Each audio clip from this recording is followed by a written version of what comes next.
Анашым көріп қалса, бірінші очередте. Достар, мен Инстаграмға таза рубрика қойып атпан. Бұл қадірімді біл деп аталады. Яғни бұл рубрикада жақынларын жоғалтқан инсандар келіп, сол қайтыс болған ата-анасы, туған туысқаны, немесе жора жолдасы хақында айтып береді. Һәм біз сол арқылы жақынымыздың қадіріне жетуімізді азғандай болса да жәрдем береді.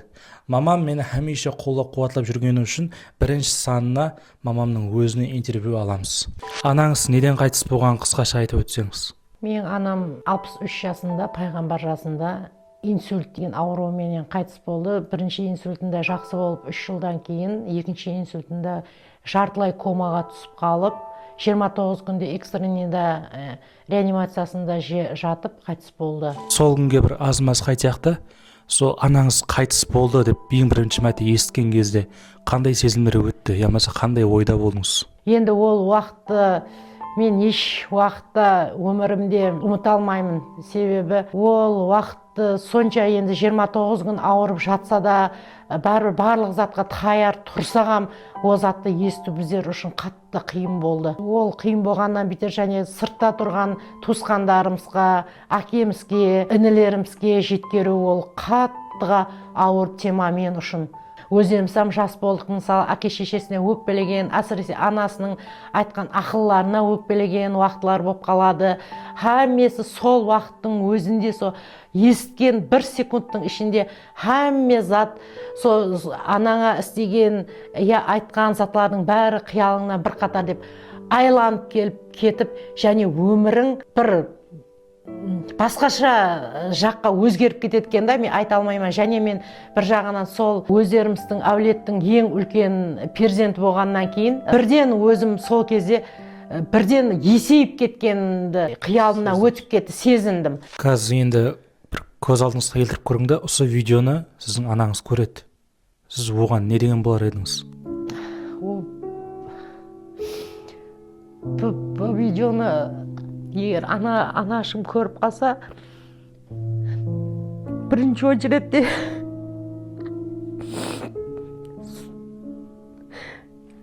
хәме уақыт осы мысалы коллективте де сол 8 марттарда аналар туралы байрам болған уақытта әр байрамда айтамын, осы байрамды жыламай мен отырып жақсы отырып көрейінші деп, бірақ мен үшін ол қаттыға ауыр тема. Сонда қасында қыздар айтады, Күләш апа, сіз неге жылайсыз, ана туралы тема өте, я болмаса сіздің дейді өкінетін затыңыз бар ма деген сұрау береді да маған.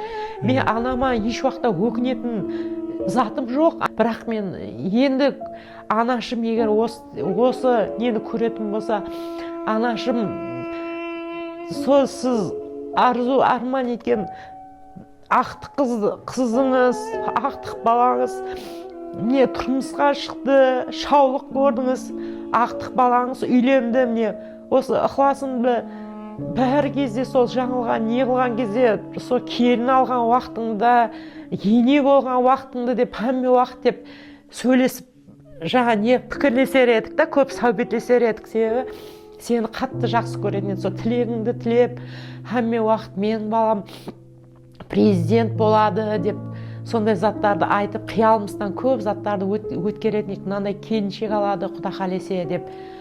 Сонда айтар едім, анашым, міне сіз көре алмаған затты Құдайға шүкір, иншаллах туысқандарым көріп жатыр, әкем көріп жатыр, ақтық қызыңыз тұрмысқа шығып жатыр, ақтық қыздарыңыз, ақтық балдарыңыз үйленіп жатыр, Құдайға шүкір, бәрі бақытты, анашым, орныңыз бейіштен болсын, иманыңыз жолдасыңыз болсын, енді басқа не айтам.